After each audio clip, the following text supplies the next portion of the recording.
Es un gusto saludarles nuevamente. Bienvenidos a la segunda parte de los espacios oscuros del libro de Urantia. Si usted no ha visto la primera parte, le sugiero parar el vídeo e iniciar con la primera parte, ya que es un vídeo seriado. Para entender esta segunda parte, deberá haber visto antes la primera, la cual podrá encontrar en la miniatura al final de este vídeo o en el enlace adjunto. En la descripción del vídeo voy a poner la primera parte. Ok, en la primera parte describí de forma somera algunos antecedentes sobre cómo se originaron los documentos de Urantia y cité algunos de los principales participantes en la recepción y edición de las revelaciones del libro de Urantia.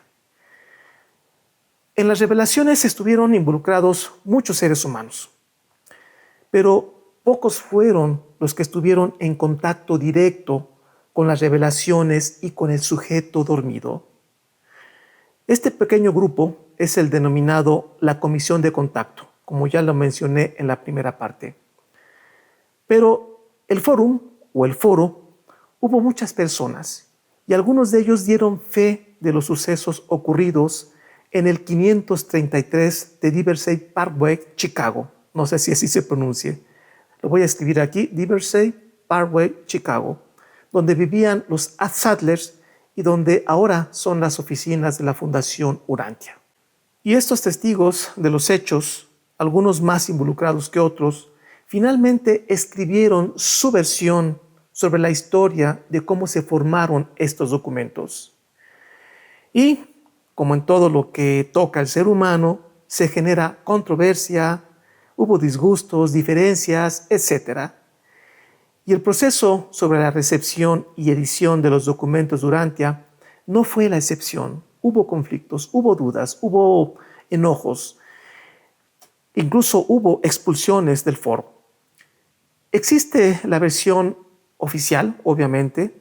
Creo que fue escrita solamente por el Dr. Sadler. No sé si hay otra versión oficial por algún otro testigo, pero obviamente existe la del Dr. Sadler, que es la que está en la Fundación Urantia.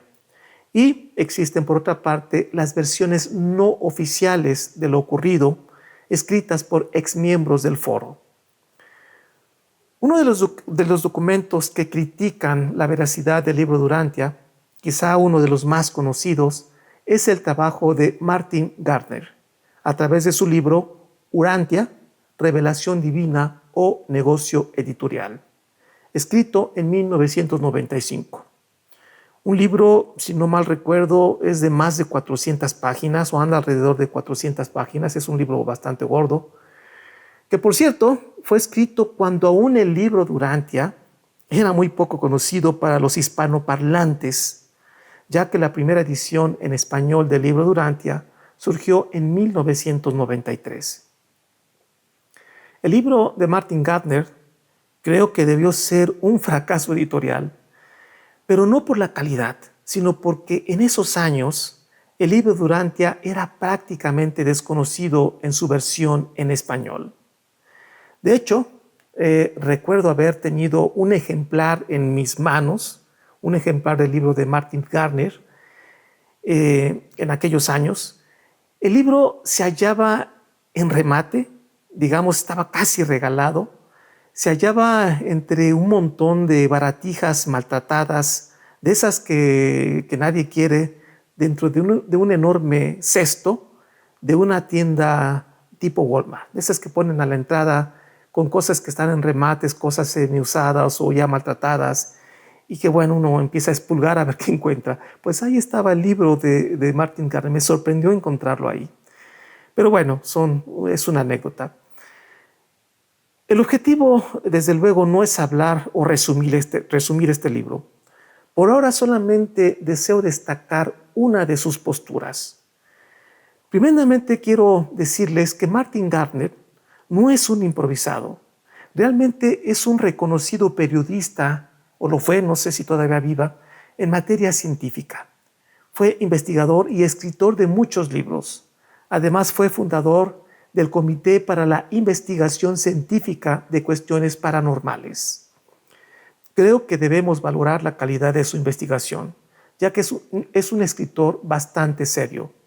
En lo personal, yo agradezco su trabajo, porque de pronto he escuchado críticas, incluso molestias por los que son muy seguidores del libro Durantia, y pues he escuchado que hablan de manera despectiva. Yo sugiero que no lo hagan así. Realmente el trabajo que hizo Martin Gardner es muy valioso. Tan solo toda esa investigación, todos esos datos recopilados, esas cartas, esos documentos, son de gran valor. No olvide que buscamos la verdad. No buscamos volvernos fanáticos de alguien, nada más así porque sí. Nada más porque de mi sentimiento nace ser seguidor a toda costa. Al menos mi sugerencia no es por ahí, no ese es el camino. Tenemos que ser muy objetivos. Bien, en el libro sobre Urantia, Martin Gardner realiza una profunda investigación. Aporta muchos datos fríos, adjunta documentos, adjunta cartas, etc., de diversos personajes que pertenecieron al foro. Repito, es realmente un libro interesante que a mi juicio posee ciertas debilidades. Las posee, por supuesto, pero por ahora no quiero hablar de ellas. Una de las críticas más fuertes realizadas por Gardner es la forma en que Sadler filtra y maquilla los documentos recibidos del mundo espiritual. Antes de seguir, les recuerdo que este video parte del supuesto de que verdaderamente se trata de una revelación espiritual, pero que tales revelaciones fueron alteradas o manoseadas por el ser humano. En particular, Gardner acusa a Sadler de estos hechos. Gardner se apoya en documentos de varios exintegrantes del foro, como el ex policía y detective Harry Luce y el escritor Harold Sherman. Se sospecha que Luce fue paciente de Sadler y luego fue de los primeros integrantes del foro. Le fueron asignadas ciertas comisiones especiales, que realmente no hay mucha información sobre ello. Sherman y su esposa Marta también pertenecieron al foro, mismos que posteriormente fueron expulsados por Sadler, ya que, según él, Sadler atentaban contra las revelaciones de Urantia. En su libro, Martin Gardner cita varios documentos supuestamente originales, supuestamente verídicos, que dan fe de estos hechos. En sus propias palabras, Gardner nos dice que lo más importante para nuestra historia es que Sadler se convenció de que estaba en contacto directo con los seres celestiales, que le habían autorizado a corregir los documentos, a suprimir secciones y a añadir material nuevo. Después de la muerte de Elena, según Luce, Sadler afirmaba que un ser intermedio actuaba como representante de su esposa en todas las decisiones tomadas por la comisión de contacto. Luce tiene la razón en que Sadler mentía respecto a esto. Wilfred Kellogg es descrito por Luce como un hombre nervioso que sufría de graves úlceras estomacales, y entre paréntesis, totalmente comprensible, y que compartía con Christie un profundo disgusto por la forma como Sadler estaba mutilando las revelaciones. Fíjense qué declaraciones. Menciona a Wilfred Kellogg. Kellogg era el cuñado de Sadler y, por cierto, perteneciente a la familia de los afamados cereales Kellogg's, los famosos cornflakes de Kellogg's que están por todo el mundo, que fue fundada esta fábrica por Will Kellogg. Y Christie era la hija adoptiva de los Sadler. En los escritos de Luce afirmaba que Sadler estaba jugando a ser Dios con los documentos. En otra parte del libro de Martin Gardner, afirma que después de que Sherman se desencantara con Sadler, intentará convencer a los miembros del fórum de que el pequeño papa se refería a Sadler, estaba llevando mal las revelaciones. Luce se opuso totalmente al lado de Sherman. El 76% de los miembros del fórum, escribió Luce, estaban cansados de la actitud dictatorial y posesiva de Sadler hacia los documentos y sobre sus constantes mentiras sobre ellos. Y como dije, pues así le decían a Sadler el pequeño papa. Bueno, y luego continúa Martin Gardner diciendo que es esencial comprender que la principal razón de Sherman para desencantarse con Sadler era que el doctor ya no se comportaba como el guardián de los documentos. Creyéndose él mismo el contacto directo con los seres intermedios, se sentía investido de poder para autorizar todo lo que quería y para rechazar todo lo que deseaba de los documentos. Sherman estaba convencido de que Sadler, después de morir Lena, se había vuelto paranoico, con una mente perversa y trastornada. Tanto él como su hijo Bill, escribió Sherman, mentirán e incriminarán a cualquiera y harán lo que sea para llevar a cabo sus propósitos. Pues bien, estas son solo algunas de los argumentos que aporta Martin Gardner sobre la personalidad del Dr. Sadler. Pero Gardner no solamente cita las afirmaciones de Sherman sobre Gardner, sino además la dudosa estabilidad de Sherman, ya que Sherman mismo se creía con poderes psíquicos y paranormales. Escribió, de hecho, muchos libros de temas relacionados como los poltergeists, como psicoquinesis, sobre la Ouija, hablaba sobre ovnis y cosas muy, muy, muy raras. Y no porque no sean verdaderas, pero digamos, era una persona muy cargada a ese tipo de creencias. En uno de sus libros explica cómo grabar voces de los muertos. Pero igualmente Sherman relata en uno de sus escritos que Luce, que era su amigo, pretendía tener el poder de realizar viajes astrales durante los cuales su forma espiritual podía parecer completamente real con otras personas. Y, por su parte, el doctor Sadler afirmaba que Sherman se hallaba bajo la influencia de Caligastia. Según él, se lo había notificado uno de los seres intermedios. Por esa razón, estaba atacándolo y haciendo ruido para desprestigiar las revelaciones. Todo esto según William Sadler sobre Sherman. En fin, ¿para qué les cuento más? Existen muchos de estos relatos, no solamente en el libro de Martin Gardner, sino en escritos de los mismos involucrados, como Sherman y Luce y otros más que poco a poco les iré platicando. Me llama la atención algo. Seguramente usted también lo vio. De pronto la historia está plagada de hombres superpoderosos con capacidades paranormales, todos ellos metidos en intrigas y sospechas. La historia de cómo se escribieron los documentos de Urantia se haya saturado de sucesos propios de la naturaleza humana. Solamente narré algunos aspectos, pero hay muchos más del mismo talante que involucra a otros personajes, algunos de ellos aparentemente desequilibrados. Yo creo que alguien diría chismas de vecindad de un hospital psiquiátrico. En fin, lo digo medio en broma, pero pues bueno, hay muchos personajes muy pintorescos en los relatos de Sherman, en los que participaron en las revelaciones y los que estuvieron en el foro. Bueno, habría que preguntarnos quién de todos ellos estaba verdaderamente cuerdo y quién era víctima de fantasías psíquicas o desequilibrios mentales.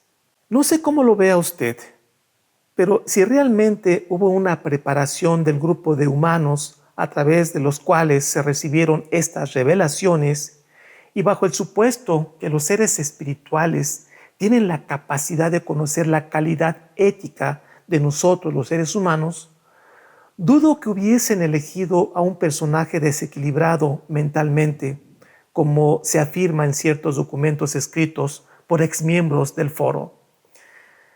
Creo que las credenciales del Dr. Sadler reflejan una persona ecuánime, que, de hecho, tenía fama de desenmascarar fraudes, sean conscientes o inconscientes, de supuestos contactos de personas con seres del más allá. Así como el Dr. Sadler recibió críticas también, hubo grandes elogios a su personalidad. Había personas que hablaban muy bien de él y que era de una persona muy honesta y de una gran capacidad de pensamiento. Pues de todo había quien lo atacaba, había quien lo defendía. De acuerdo al libro de Urantia, cuando se planeó el autootorgamiento de Micael de Nevadón o de Nevadón, conocido por nosotros como Jesucristo, los seres espirituales planearon por muchos años de antelación la llegada. Hicieron un estudio muy profundo sobre el tiempo y el lugar donde haría su aparición. Pero además hubo gran planeación y estudio sobre los candidatos humanos para ser los padres terrenales de Jesús. La elección de María y José no fue casual. Son los que reunían los requisitos genéticos, culturales y éticos para tener el honor y la responsabilidad de ser los padres de tan importante personaje. Por eso es que, si lo que narra el libro azul es verdad, me parece muy difícil que los seres espirituales e intermedios hayan escogido una persona tan poco apta como lo describen ciertos integrantes del foro, para coordinar la recepción y luego la publicación de los documentos de Urantia. De acuerdo a la lógica espiritual descrita en el libro, no solamente el Dr. Sadler debió ser elegido bajo un riguroso estudio previo, sino que además se eligió la época, el país y el estado y por supuesto el idioma, que fue el inglés, para recibir la revelación. Pero claro, todo esto bajo la hipótesis de que la revelación proviene verdaderamente de seres espirituales.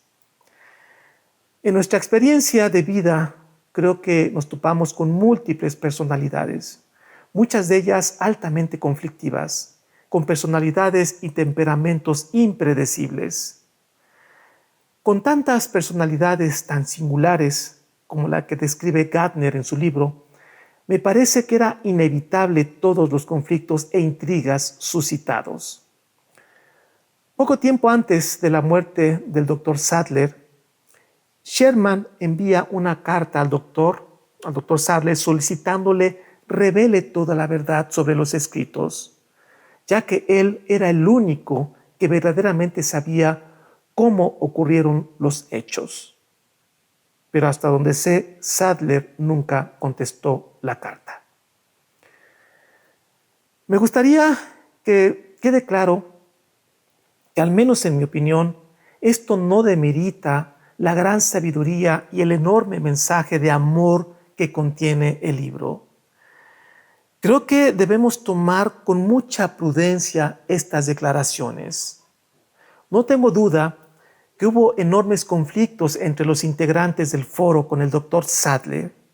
Sin duda hubo mentira, sin duda hubo celos, envidias, prejuicios, etcétera, que dañaron la imagen de aquellos que participaron en aquellos tiempos. Creo que este tipo de conflictos se dan en todas las instituciones. La mentira, los prejuicios y los celos son el pan de cada día en todo tipo de instituciones. Entonces, imagínense en un evento de esta magnitud, pues obviamente se dieron muchos conflictos. Esto que les he contado es apenas una pequeña parte. Hay mucho más. El tema tiene muchas caras. Apenas toqué un diminuto punto. Los orígenes y posibles intenciones sobre el libro de Urantia se ramifican hacia muchos lados. Poco a poco los iré trabajando, pero como siempre les digo, esta es mi interpretación. Finalmente, cada cual tiene la libertad de investigar y hacer sus propias conclusiones. Mi sugerencia es no prejuiciar los hechos, no linche a nadie, dé 2 pasos hacia atrás, dele tiempo, mantenga estos relatos, digamos, en stand-by. Ahí téngalos, no los linche, no los tire, no los ponga en un altar, déjelos ahí. Demos tiempo a que las cosas maduren. Bien, no se pierda el próximo video. Seguiré con esta temática y abordaré otra de las aristas de la parte oscura del libro de Urantia. Quizá una de las más criticadas. El tema es una verdadera navaja de 2 filos, que en estos tiempos, por cierto, es altamente atacada y reprobada. Quizá es el tema más delicado del libro azul. Pues bien, espero que les haya parecido interesante este video, pero hemos llegado al final. Soy el profesor Javier Posada y que la luz de la verdad ilumine su camino. Hasta la próxima.